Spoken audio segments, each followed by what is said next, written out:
Halo sobat, saya Gabriela Grode Inawotan dengan NIM 2303010121. Di dalam video ini saya mengambil dan menganalisis salah satu kasus di mana kasus erupsi Gunung Lowotobi. Kemudian saya akan mengaitkan dengan materi manajemen hubungan antar pemerintah, di mana terkait tentang monitoring manajemen hubungan antar pemerintah dan evaluasi kinerja pemerintah serta keberlanjutan dari manajemen hubungan antar pemerintah. Nah teman-teman simak dengan baik ya. Saya mengambil kasus ini pada tanggal 3 November 2024. Jadi erupsi Gunung Lowotobi laki-laki ini terjadi mulai pada 3 November 2024 mengakibatkan 9 orang meninggal dunia, 1 orang dalam kondisi kritis dan 63 lainnya luka-luka. Sampai pada saat ini banyak sekali menelan korban dari bencana erupsi ini. Bencana ini menjadi momentum penting untuk menganalisis bagaimana hubungan antar pemerintah berfungsi dalam situasi darurat, terutama dalam aspek penting monitoring, evaluasi kinerja, dan keberlanjutan dari koordinasi. Jadi yang pertama adalah monitoring manajemen hubungan antar pemerintah. Dalam konteks monitoring MHAP, kasus ini menunjukkan mekanisme pengawasan yang berlapis antara pemerintah pusat, pemerintah provinsi, dan pemerintah kabupaten. Pusat Vulkanologi dan Mitigasi Bencana Geologi menaikkan status aktivitas Gunung Lowotobi dari level 3 siaga menjadi level 4 awas terhitung mulai dari tanggal 3 November 2024 waktu pukul 12 WITA. Sistem monitoring ini memperlibatkan bagaimana informasi teknis dari lembaga pusat harus segera ditindaklanjuti oleh pemerintah daerah.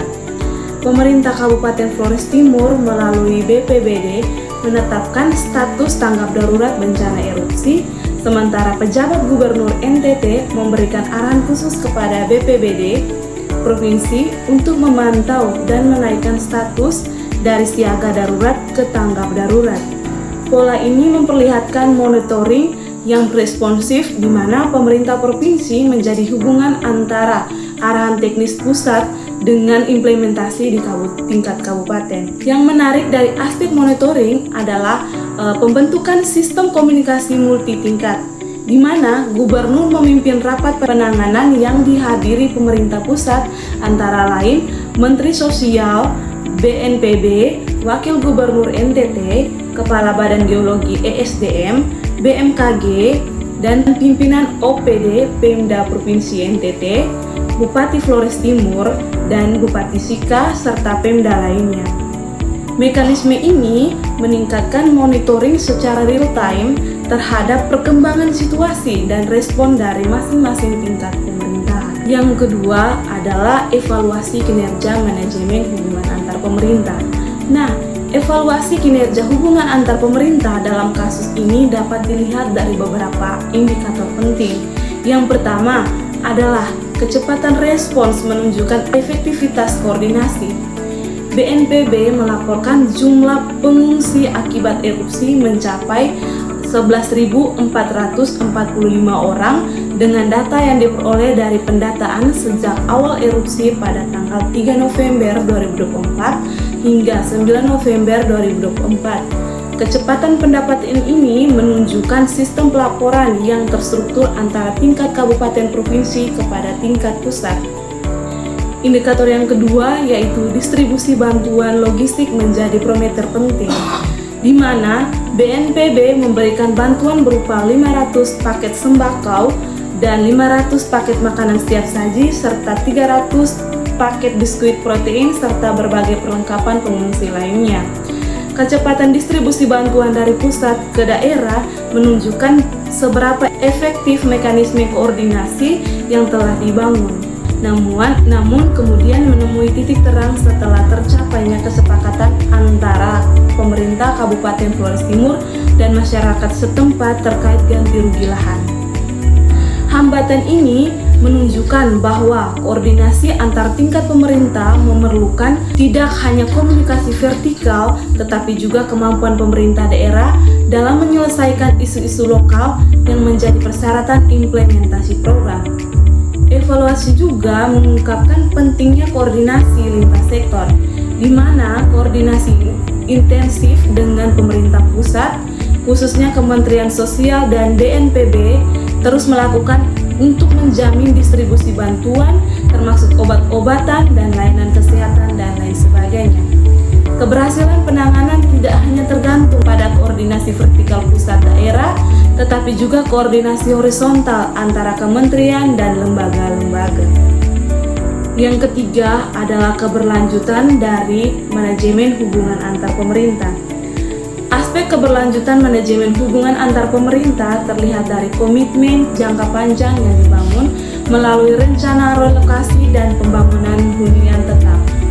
Kementerian ATR atau BPN menyediakan 500 hektar tanah untuk relokasi korban dan dengan rencana pembangunan 1.100 rumah. Keputusan strategis ini memerlukan koordinasi berkelanjutan antara pemerintah pusat, yaitu melalui berbagai kementerian, pemerintah provinsi, dan pemerintah kabupaten. Nah, kemudian rapat koordinasi disepakati terdapat 6 desa yang akan direlokasi, yaitu desa yang berada pada radius 4-5 km dari kawah gunung. Proses pengambilan keputusan ini menunjukkan bahwa bagaimana keberlanjutan manajemen hubungan antar pemerintah diwujudkan melalui forum-forum koordinasi yang melibatkan berbagai pemangku kepentingan untuk menghasilkan keputusan yang berdampak pada jangka panjang. Keberlanjutan juga terlihat dari pembentukan mekanisme koordinasi permanen, di mana gubernur mendorong pembentukan forum koordinasi di tiap tingkat pemerintah guna mempermudah komunikasi dan pengambilan keputusan cepat dalam situasi darurat. Hal ini menunjukkan bahwa pengalaman penanganan bencana ini tidak hanya menjadi respon tetapi juga dijadikan pembelajaran untuk pembangunan sistem koordinasi yang lebih tepat ke depannya. Jadi sobat-sobat semuanya, saya di sini memberikan sedikit kesimpulan dari analisis kasus saya, yaitu aspek positif sistem monitoring berlapis dari PFMBG hingga BPBD menunjukkan responsivitas baik dengan cepat menaikkan status gunung dari level 3 menjadi level 4 dan menetapkan tanggap darurat. Koordinasi vertikal pusat daerah efektif dalam distribusi bantuan dan pendataan pengungsian. Keterlibatan multi pihak dalam rapat koordinasi menunjukkan komitmen yang bersama.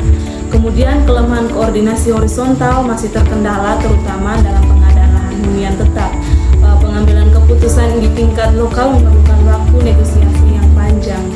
Jadi keberlanjutan komitmen jangka panjang terlihat dari program relokasi 6 desa, pembangunan 1.100 rumah di lahan yang 550 hektar, dan pembentukan forum koordinasi permanen di setiap tingkatan.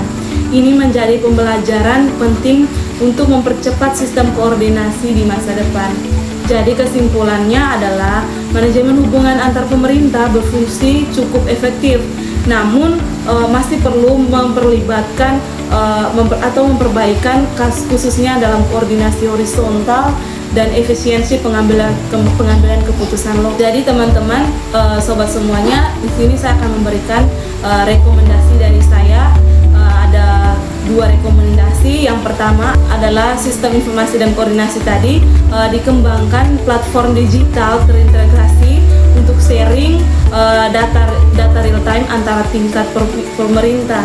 Jadi provinsi ini berperan sebagai fasilitator aktif dengan tim asesmen lapangan. Sementara pemerintah kabupaten menyiapkan database lahan relokasi dan kapasitas sumber daya lokal.